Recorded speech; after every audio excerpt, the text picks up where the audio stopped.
Catholic pilgrims, as we learn from one of Spain's most revered saints, Saint Teresa of Avila, a spirited doctor of the Church.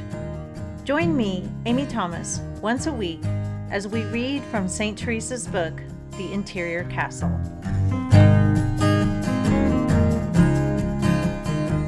Hello, my fellow Catholic pilgrims. How is your journey going?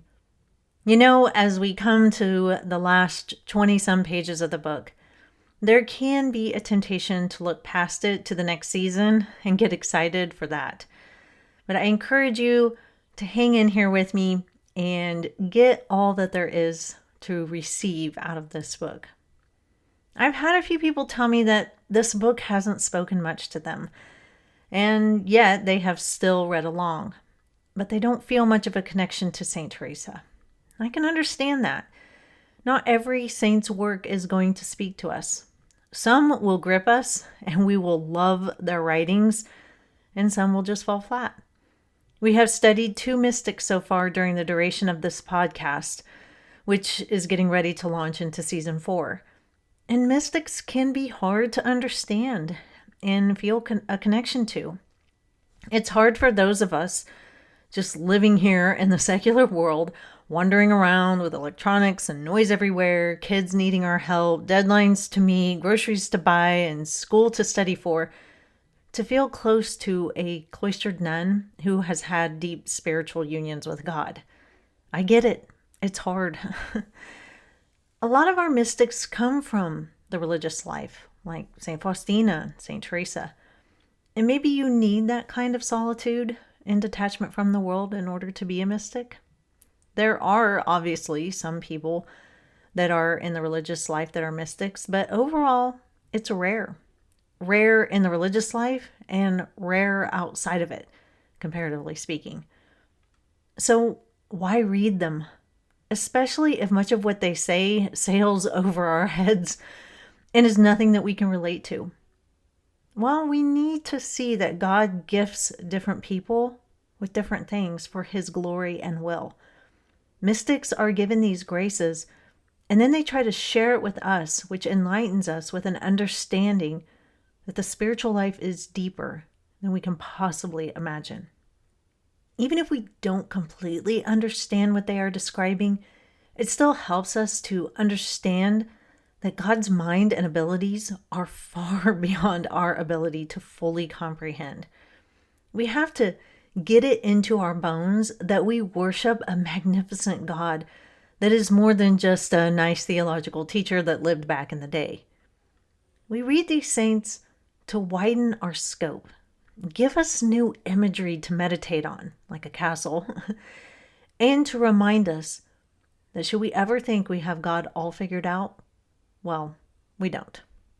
So with all that said, let's jump into our readings today.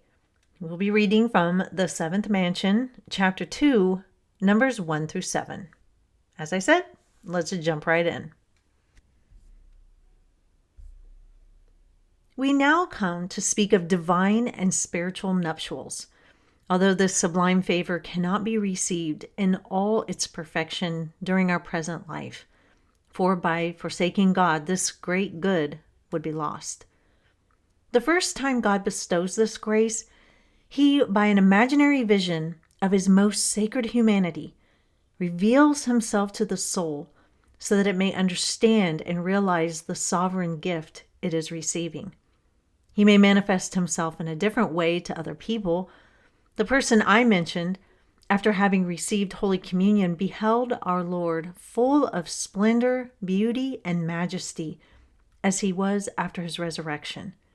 He told her that henceforth she was to care for His affairs as though they were her own, and He would care for hers. He spoke other words which she understood better than she can repeat them. This may seem nothing new, for our Lord has thus revealed Himself to her at other times.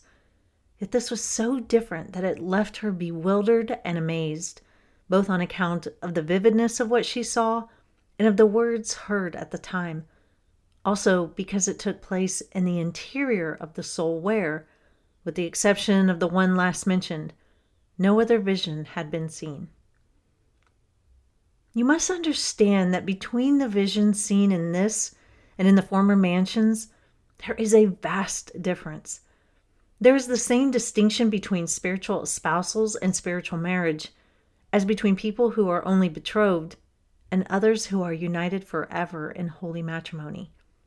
I have told you that though I make this comparison because there is none more suitable, yet this betrothal is no more related to our corporal condition than if the soul were a disembodied spirit.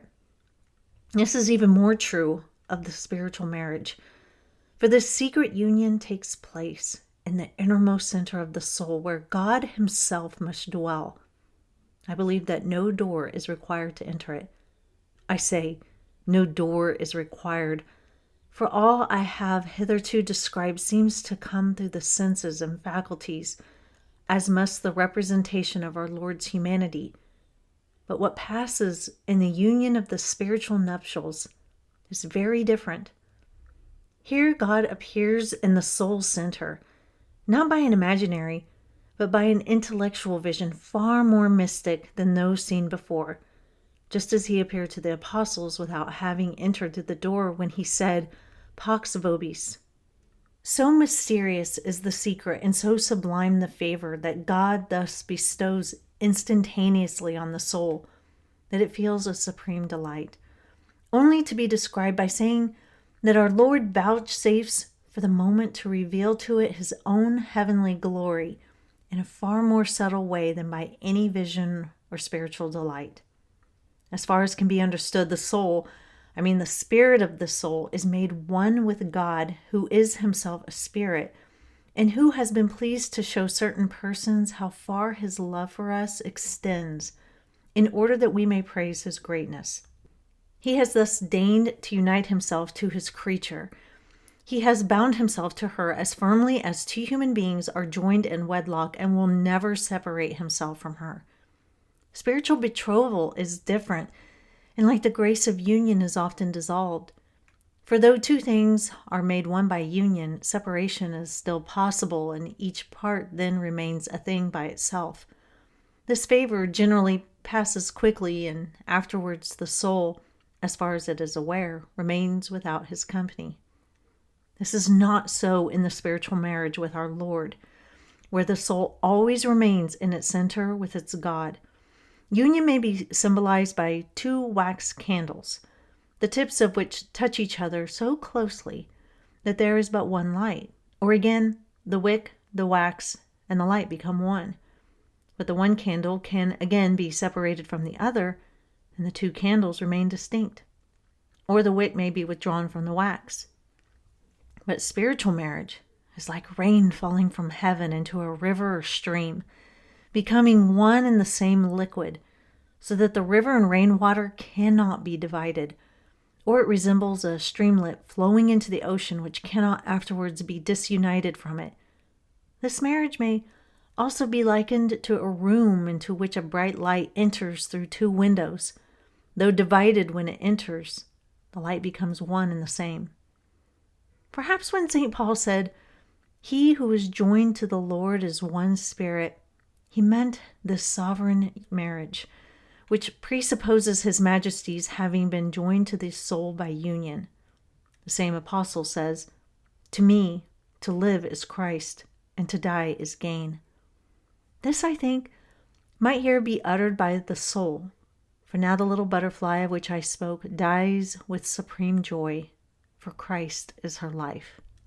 This becomes more manifest by its effects as time goes on, for the soul learns that it is God who gives it life, by certain secret intuitions too strong to be misunderstood and keenly felt, although impossible to describe.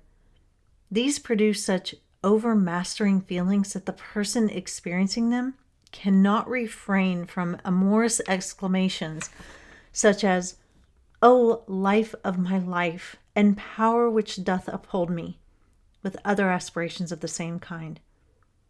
For from the bosom of the divinity, where God seems ever to hold this soul fast clasped, issue streams of milk, which solace the servants of the castle. I think He wishes them to share, in some way, the riches the soul enjoys. Therefore, from the flowing river in which the little streamlet is swallowed up, some drops of water flow every now and then to sustain the bodily powers, the servants of the bride and bridegroom. When I got married, I thought I understood the gravity of the vows that I took. I thought I understood what Christ meant by saying, "And the two shall become one flesh." I thought I understood, but how could I? I was newly married. Now, after being married for 22 years, which for people in my generation is a feat, I'm starting to understand more and more how Dustin and I are one. And granted, 22 years is nothing compared to the 67 years of my maternal grandparents and the 64 years of my paternal grandparents. But I see more and more how we are bonded together by that invisible thread of God. Dustin and I can finish each other's sentences. My husband sometimes only has to ask, "Where is the..." And without knowing what he is looking for, I direct him to the thing that he is seeking. We have played games, like trivia games with friends, where we are on different teams, and Dustin will be struggling to think of something, and I can simply think of it, and he immediately knows it. It's uncanny. He anticipates my wants and needs, and much to my children's chagrin, we are slowly becoming the couple that dresses similarly without even planning it. Those things might seem insignificant, but there's more. There's nothing in my life where I don't consider Dustin, not one single thing. His successes are my successes, his lows are my lows. There is no my money, my stuff, his stuff. Everything is shared. And to illustrate this, for Christmas, my husband got this beautiful Word on Fire Bible that just has the 4 Gospels in it. And I love it. And he has caught me several times reading it. And he said to me the other day, "You can't take that book over. I'm going to be using it." And I smiled slyly and looked up at him and said, "Everything that is mine is yours, and everything that is yours is mine." And I was half joking, but he couldn't refute it and simply said, "Well, just don't hog it." Well, what about a spiritual marriage to God? That's what St. Teresa is talking about today.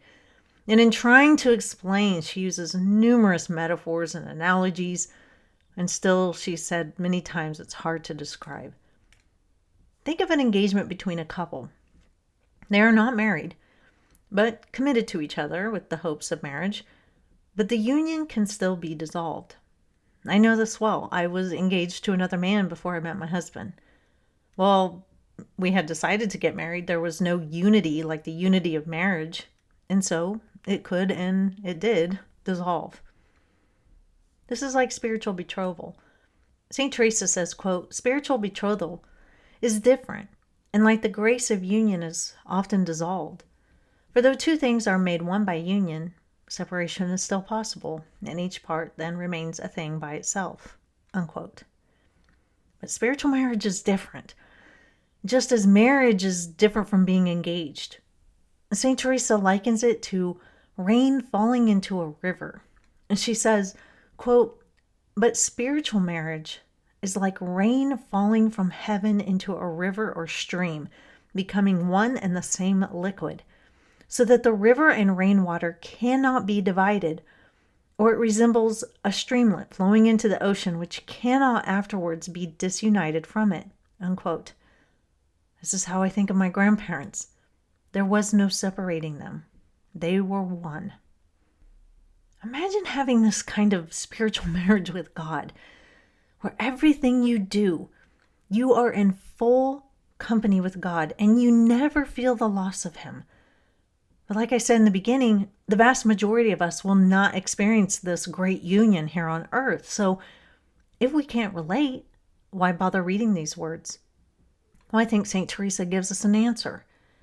She says, quote, "For from the bosom of the divinity, where God seems ever to hold this soul fast clasped, issue streams of milk, which solace the servants of the castle.